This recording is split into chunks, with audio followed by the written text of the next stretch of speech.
우리 앞뒤절 여러분 인사하겠습니다. 사랑합니다. 축복합니다. 네. 지금 생각이 나서 죄송한데, 우리 나현민 학생이 8월 2일부터 30일까지 독일입니다. 독일로 어학연수를 떠나게 됩니다. 그래서 1부 때 이제 끝나고 또 함께 제가 만나서 이제 또 기도해주고 그랬는데요. 보시면 또 잘 갔다 오라고 격려해 주시고 또 사랑과 관심을 주시면 감사하겠습니다. 자, 우리가 아브라함에 대해 지금 살펴보고 있습니다. 이 아브라함에 대해 히브리서는요, 11장 8절에 믿음으로 아브라함은 부르심을 받았을 때에 순종하여 장래 유업으로 받을 땅에 나아갈새 갈 바를 알지 못하고 나아갔다라고 기록하고 있는데요. 뿐만 아니라 그 다음 절에 이렇게 표현되어 있습니다. 믿음으로 그가 라고 말하며 이방의 땅이 있는 것 같이 약속의 땅에 거류하여 동일한 약속을 유업으로 함께 받은 이삭 및 야곱과 더불어 장막에 거였다라고 얘기합니다.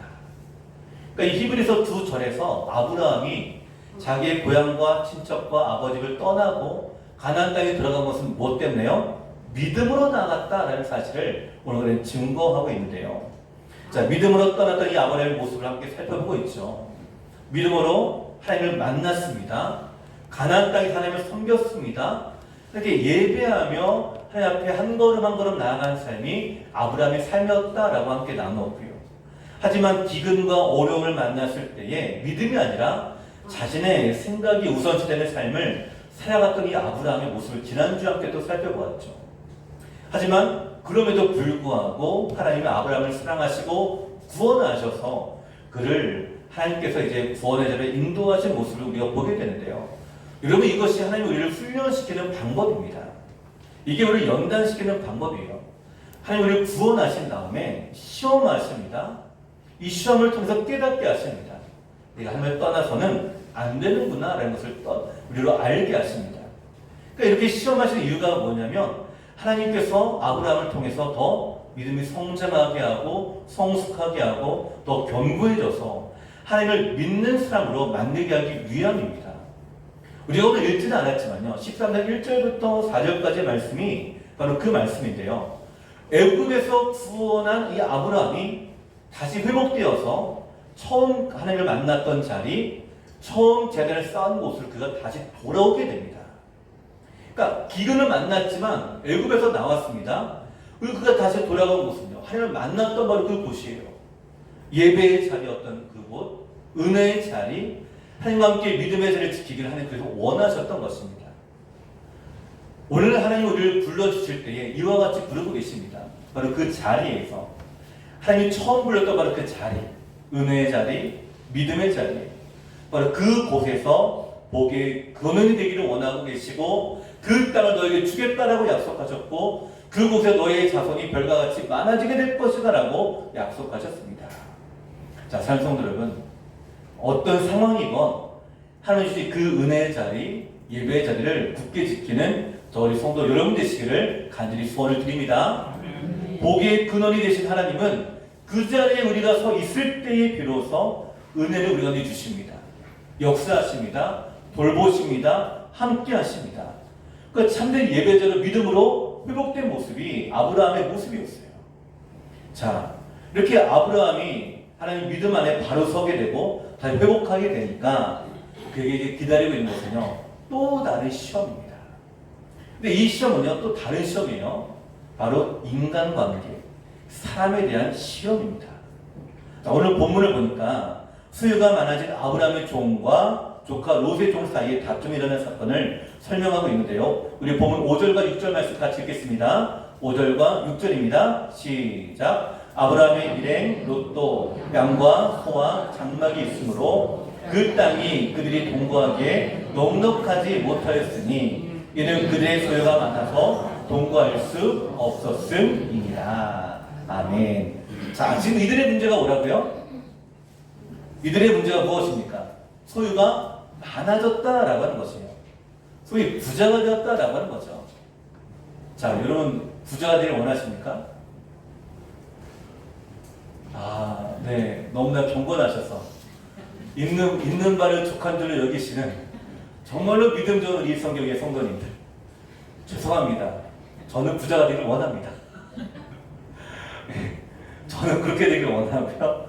우리 모든 성도님들도 부자가 될 줄 간절히 소원해요. 아멘이시죠? 예, 아멘대로 될 줄로 믿습니다. 예. 제가 왜 이런 말씀을 드리냐면 사실 부자가 되는 것이 나쁜 것은 아닙니다. 하나님의 복을 받는 것도 나쁜 것이 아니에요.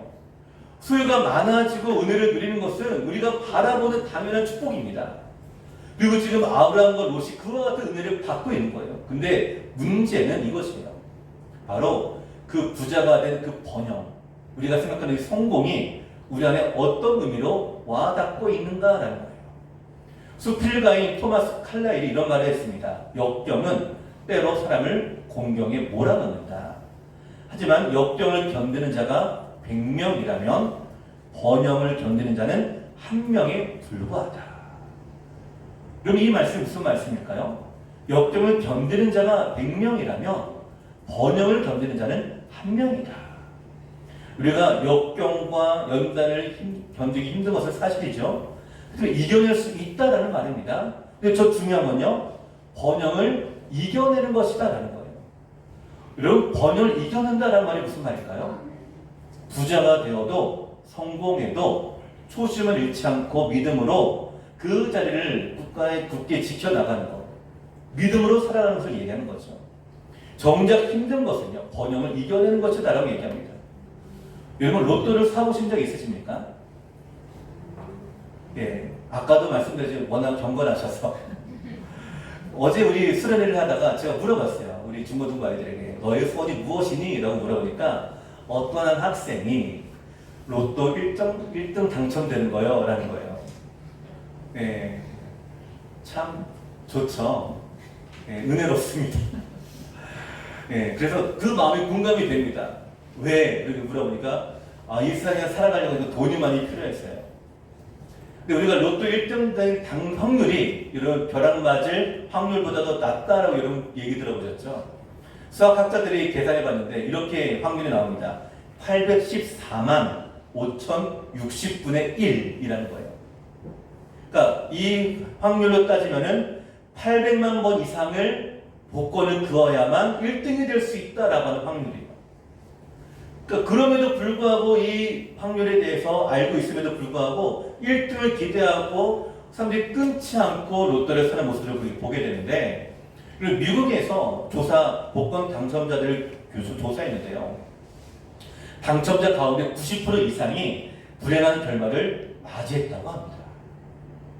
그 중에 제미 리오퍼 중에 한 분이었던 사람이 복권으로 1등에 당첨이 됐는데요. 무려 1,800만 달러가 당첨됐다고 합니다. 하나는 229억이래요. 큰 돈이죠. 인생 역전에 성공한 이분이 사실 이 1등에 당첨되기 전에도 많은 금액을 기부하기도 하고 또 재단을 설립하고 사는 일에 많이 힘쓰셨던 분인데, 이분이 큰 돈 한꺼번에 받게 되면서 그분의 인생이 뒤바뀌었다고 합니다. 여러 사람이 그 소식을 듣고 와서 이분에게 달려들기도 하고요. 또 그래서 다양한 문제를 맞이하게 되기도 했습니다. 뿐만 아니라 그 문제들 때문에 이분이 스트레스를 받다가 도박에 손을 대어가지고 결국은 전 재산을 잃었다고 하는데요. 여러분, 우리 생각에는요, 큰 돈이 생길 것 같으면 행복할 것 같이 느껴집니다. 여러분 어떠신가요? 우리가 뭔가 돈을 크게 벌게 되면, 내가 성공하게 되면, 내가 부자가 되면 이제 역경 끝, 환란 끝 이라고 우리가 이렇게 생각을 합니다. 근데 우리 안에 큰 성공이 거둬지게 되고 부자가 많아지게 된 바로 이 상황에 문제가 전혀 없을까요? 아닙니다. 문제가 생겼다는 거예요. 여러분, 이 아브라함이 마찬가지예요. 영적으로 회복했습니다. 애굽에서 올라와서 예배자를 회복합니다. 하나님의 이름을 불렀습니다. 근데 소유도 많아졌어요.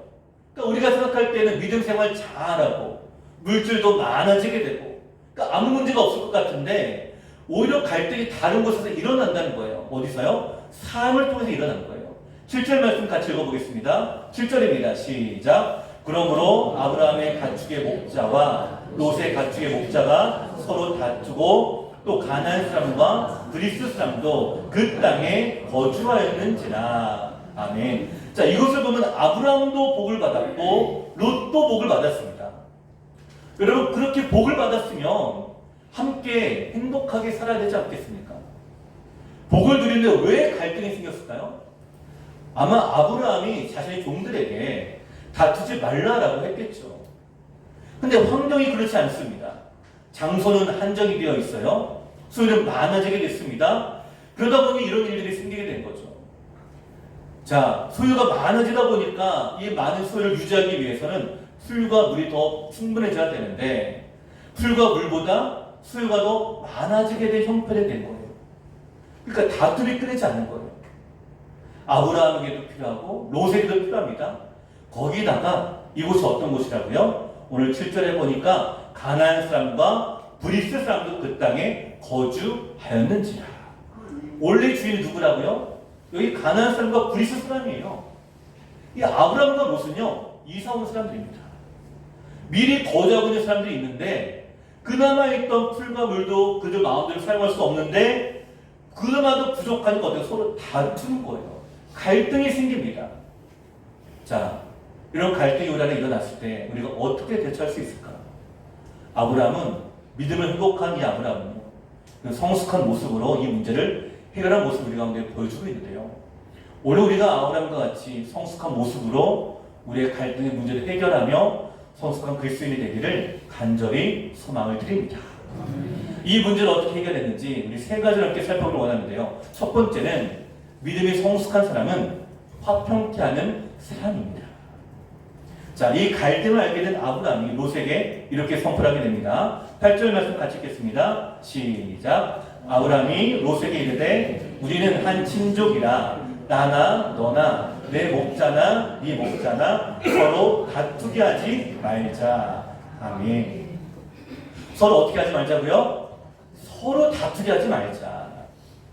여러분, 이 세상은요, 약육강식의 원리가 적용되는 세상입니다. 강자가 무조건 모든 것을 가지는 세상이죠. 그러니까 우리도 이렇게 가르칩니다. 승자가 되기 위해서, 네가 성공하기 위해서는 공부를 잘해야 돼요.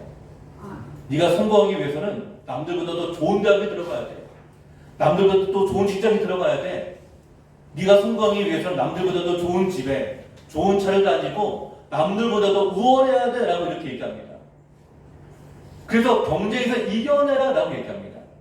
물론 우리가 그리스도와 복음 앞에서 부끄럽지 않도록 최선을 다하는 삶을 살아야 됩니다. 하지만 그 삶이요, 내가 최선을 다하는 나의 본분의 싸움이지 싸워서 이겨내는 삶이 아니라는 거예요. 말씀과 복을 위해 살아가는 것이 우리의 성도의 삶입니다. 우리가 세상 속에 살아가는 우리의 모습은 이와 같습니다. 그래서 예수님의 팔복 중에 우리가 이렇게 말씀하세요. 마태복음 5장 9절 말씀에 화평하게 하는 자는 복이 있나니 그들이 하나님의 아들이라 일컬음을 받을 것이며. 자, 성도는요, 다투는 사람이 아닙니다. 더군다나 경쟁하는 사람도 아닙니다. 특히 여러분 교회 안에서는 다투지 마십시오. 경쟁하지도 마십시오. 여러분, 우리가 이기기 위해 신앙생활하는 것이 아닙니다. 우리의 신앙생활은 바로 이기기 위해서가 아니라 화평하기 위해서, 하나님 안에 한 몸이 되기 위해서, 주님을 바라보기 위해서 우리가 신앙생활하는 것입니다. 아브라함이 지금 말하고 있는 다투지 말자라는 이 말씀, 오늘 우리 마음에 새겨지게 되기를 간절히 소원을 드립니다. 화평하게 하는 자는 복이 있나니. 왜 복이 있을까요?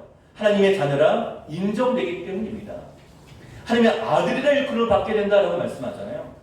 하나님의 자녀의 특징은 평화를 이루는 것입니다. 그 영어 성경에는 피스메이커라고 이렇게 표현되어 있는데요. 우리가 예전에 좀 알기 전에는 트러블 메이커였습니다. 항상 사사건건 남의 약점을 찾아내고 매사가 복잡했고 내가 어떻게 하면 내가 좀 유익된 길로 갈까를 고민했고 내 성공을 위해서 나갔다라고 한다면 지금은요, 피스메이커가 되는 거예요. 은혜를 누리게 되었기 때문에, 평강을 누리게 되었기 때문입니다. 하나님의 은혜를 우리가 받았기 때문에 우리가 이와 같이 피스메이커가 되라라고 말씀합니다. 그러기에 히브리서 12장 14절 말씀해요. 모든 사람과 더불어 화평함과 거룩함을 따르라라고 말씀합니다. 이것이 없이는 아무도 주를 보지 못하리라.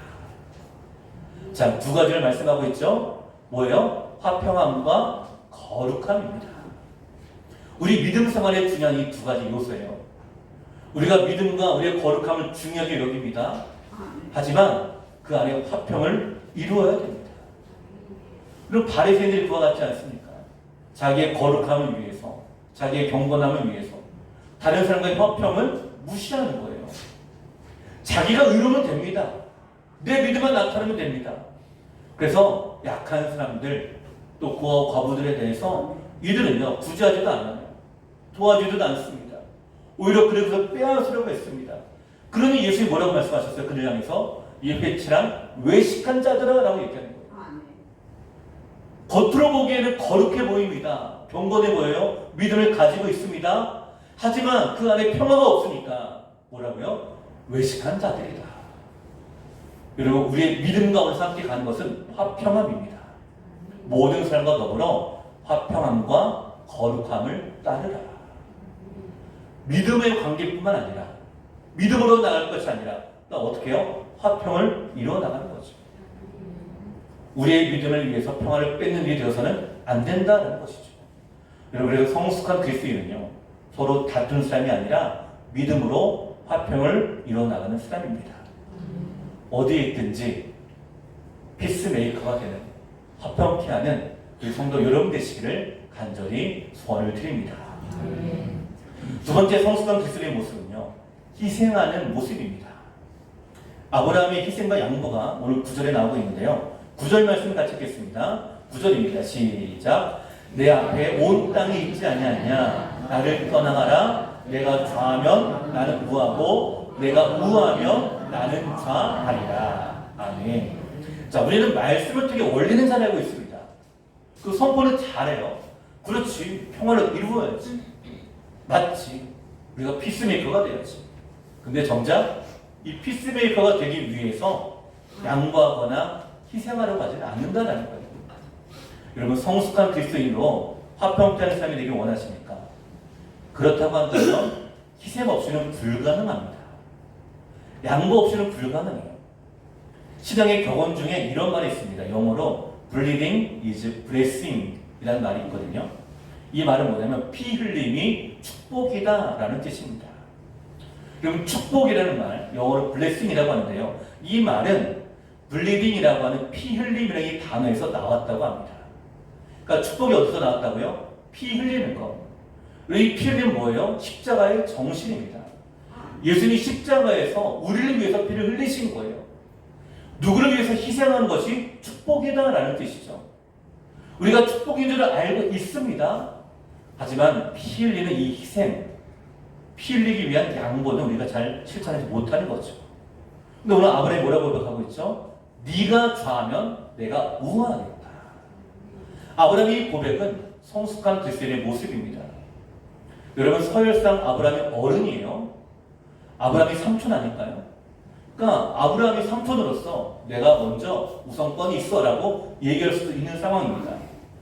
더군다나 아브라함이 말씀을 따라 나왔을 때에 롯도 함께 따라 나왔어요. 아브라함 덕분에 롯도 부자가 될 수 있었습니다. 그러니까 아브라함이 우리 생각에는 야, 너 삼촌 잘 만나서 이렇게 된 거야. 자꾸 와서 나하고 다투네?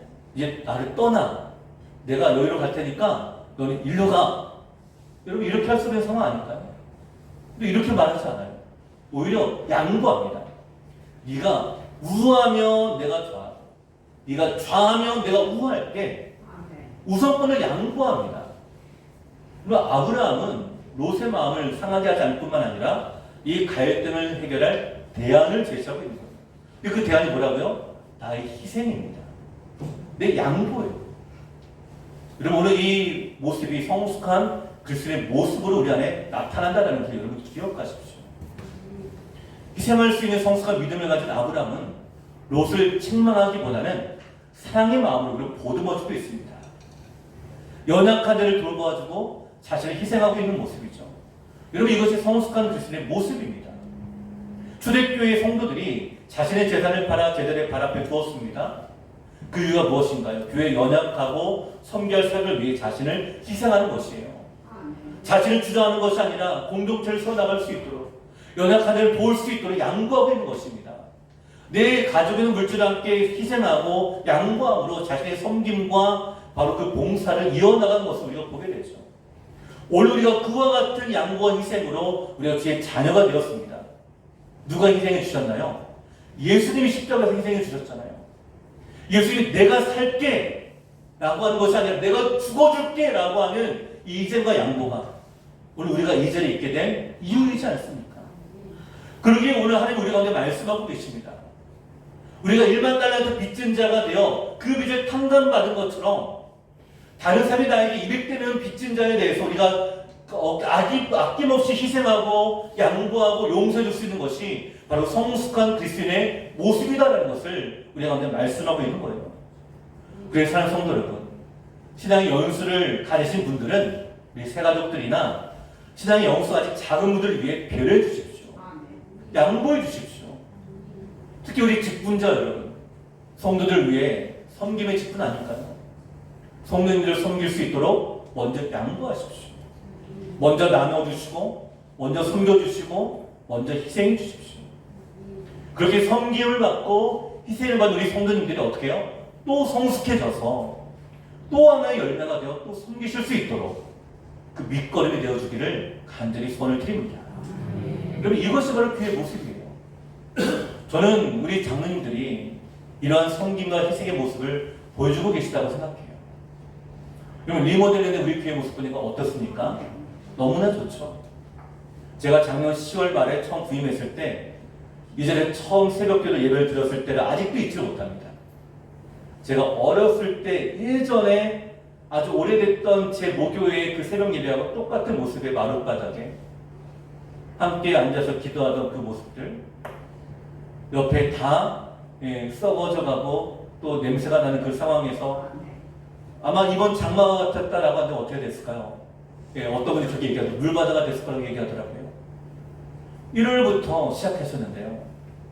1월부터 옆에 우리 식당부터 시작해서 그 했던 수고와 헌신들은요, 이루 말할 수가 없습니다. 누가 시킨 것도 아니에요. 정말 자발적으로 하는 것입니다. 자신이 희생한 거예요. 뭘 위해서요? 교회를 위해서, 또 우리 성도들을 위해서.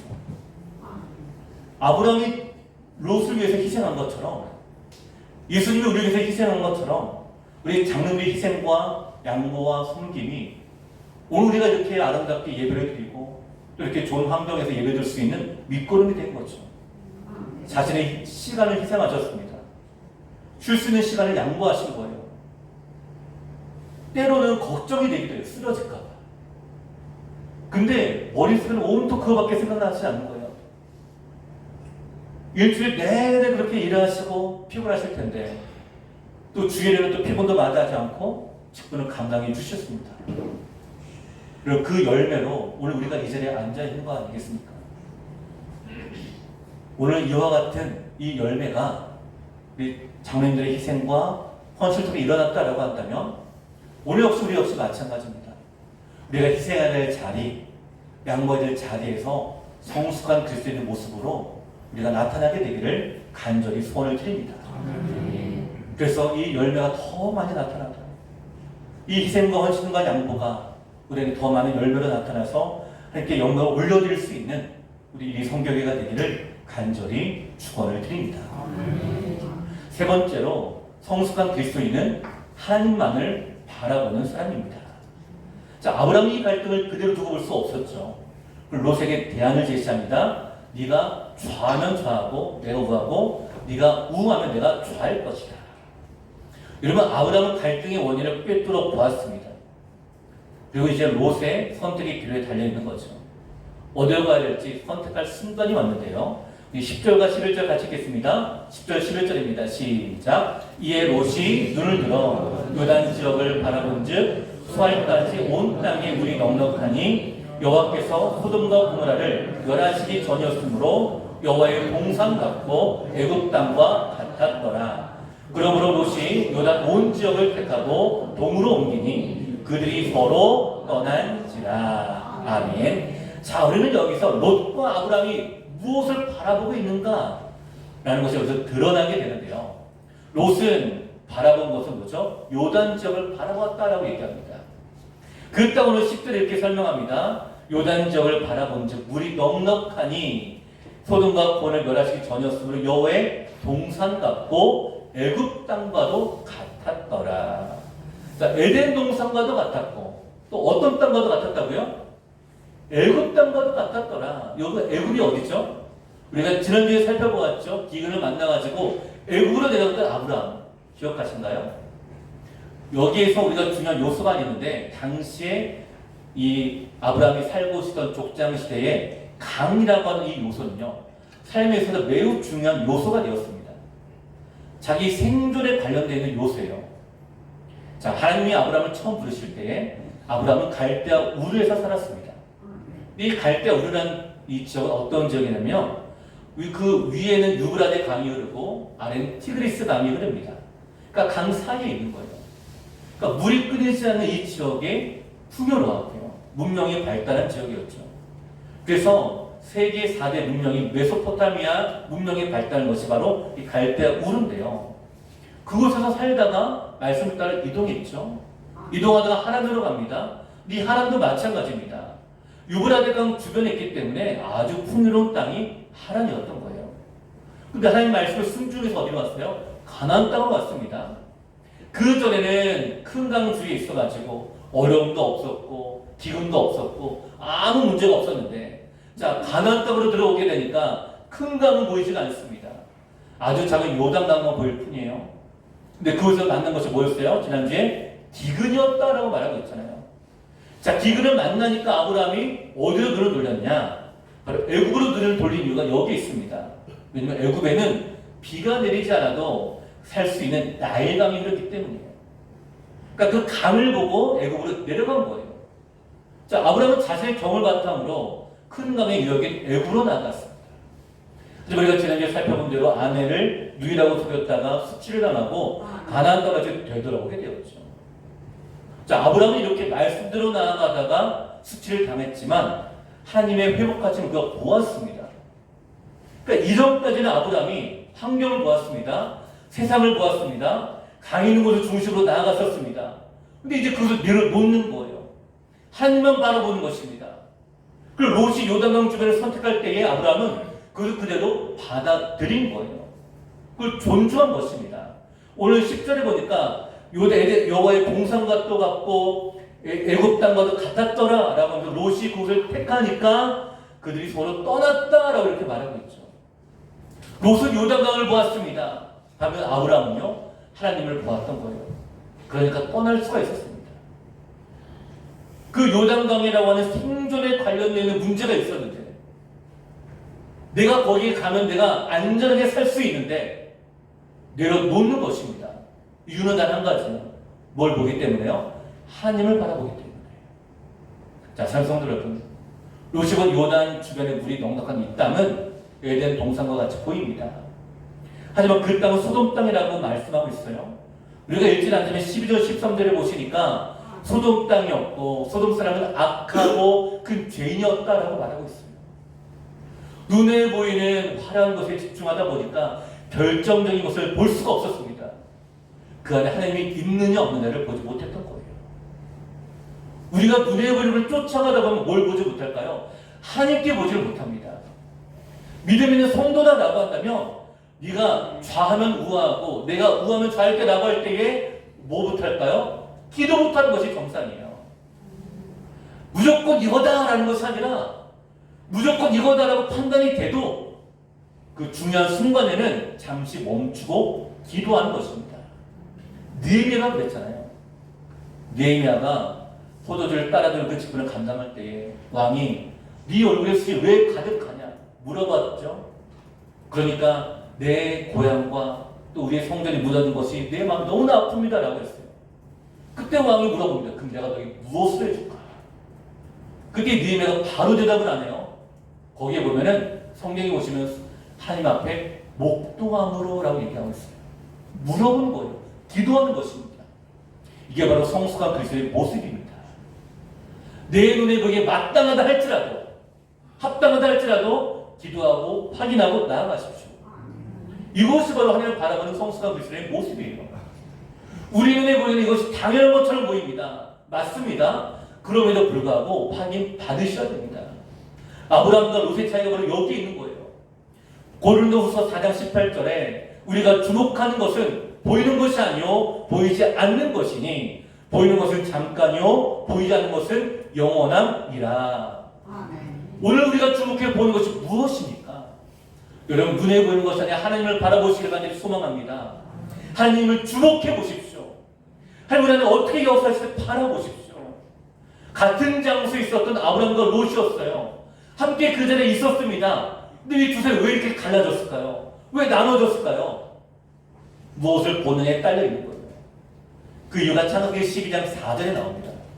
성경 한번 보실까요? 창세기 12장 4절 말씀 한번 같이 한번 읽어보실까요? 창세기 12장 4절입니다. 시작. 이에 아브라함이 여호와의 말씀을 따라갔고 롯도 그와 함께 갔으며 아브라함이 하란을 떠날 때에 75세였더라. 아멘. 자, 여기서 아브라함과 롯의 차이를 여러분 느껴지십니까? 제가 다시 한번 읽어드릴게요. 아브라함이 그 아내 사레와 함께 이에 아브라함이 여호와의 말씀을 따라갔다. 자, 여기서 아브라함은 뭘 따라갔다고요? 말씀을 따라갔다. 롯도 그와 함께 갔으며, 롯은 누가 함께 갔다고요? 아브라함과 함께 갔다는 거예요. 아브라함이 말씀을 따라갔으면 롯도 말씀을 보고 따라가야 되는데, 롯은 누굴 보고 따라갔다고요? 아브라함을 보고 따라갔다는 거예요. 여러분, 이 차이를 여러분 아십니까? 이 차이가 여러분 느껴지십니까?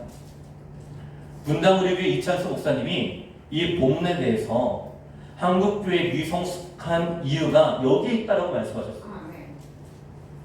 담임 목사는 하는 말씀을 따라가는데 성도들은 그 목사를 따라가고, 맞는 말씀인 것 같지만 그러나 여기 한 가지 중요한 포인트가 있죠. 물론 교회 안에서 목사의 역할이 너무 중요합니다. 그래서 비정상적으로 목사만 바라보는 구조는 한국교회 미성숙함을 불러왔다고 이찬석이 그래서 지적하시는 거예요. 근데 저도 이 말씀에 공감합니다. 담임 목사가 하나님의 말씀을 따라갔으면 성도도 뭘 보고 따라가대요? 네, 말씀을 보고 따라가는 거예요. 그러니까 목사의 역할은 뭐냐? 그 말씀을 전해주는 거예요. 말씀을 보여주는 거예요. 그 말씀을 보고 따라가도록 만드는 거예요. 저를 보고 오지 마십시오.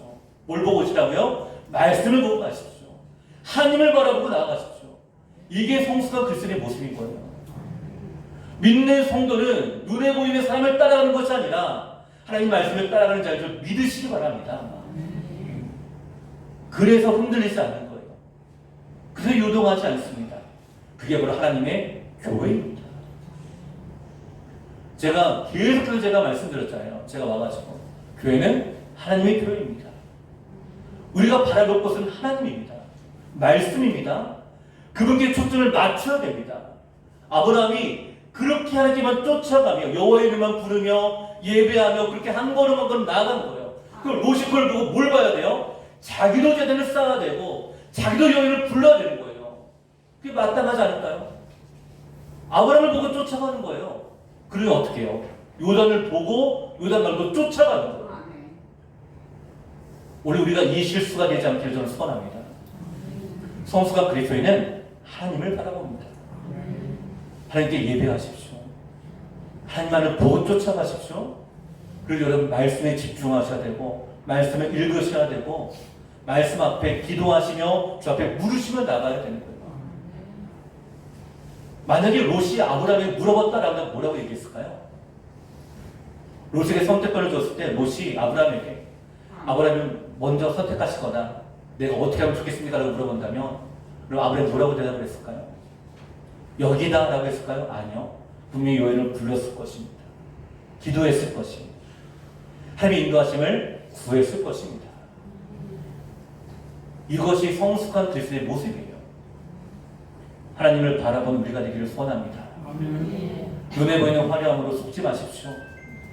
설사 생존을 위협한다 할지라도 우리의 삶이 이것이 당연하다 할지라도 다시 한번 기도하시고 확인을 받으시고 그 앞에 나아가십시오. 그것이 성숙한 그리스도인의 모습입니다. 롯은 현실을 보았습니다. 롯은 세상을 보았습니다. 하지만 아브라함은 그런 가운데서도 하나님을 바라보았습니다. 자, 오늘 우리 안에 이런 갈등들, 또 사람에 대한 관계들, 또 여러 일들이 일어납니다. 그럼 이 일들을 우리가 보면 우리가 어떤 마음이 드십니까? 항상 우리가 갈등이 일어나는 이유는 바로 여기 있습니다. 내가 희생하지 못해서, 내가 성숙해서 내가 양보하지 못하기 때문에, 내가 또한 그 방향, 화평케 하는 자가 되지 못하기 때문에 우리가 오늘 성숙한 이 그리스도인이 되기를 저는 간절히 소원합니다. 우리 성교회 모든 성도님들이 이 말씀 속에서 아브라함과 같이 어떤 상황에서도 화평케 하기를 원하고, 내가 손해를 본다 할지라도 먼저 희생하고 먼저 양보하며 하나님만을 바라보았을 때에 하나님은 어떻게 역사하실지, 어떤 은혜를 주실지, 그 축복의 은혜에 대해서 이제 우리 다음 주 함께 살펴보긴 할 텐데요. 하나님은 그를 헤브론으로 옮기신 다음에 다시 약속하면 축복해 주십니다. 진짜 축복의 은혜가 드디어 임한 거예요. 오늘 우리가 성숙해서 그 복된 자리에 나아가 하나님의 은혜 안에 머무는 저희 성도 여러분 되시기를 간절히 축원을 드립니다. 함께 우리 찬양 드리겠습니다. 찬송가 357장 함께 같이 찬송 드리시면서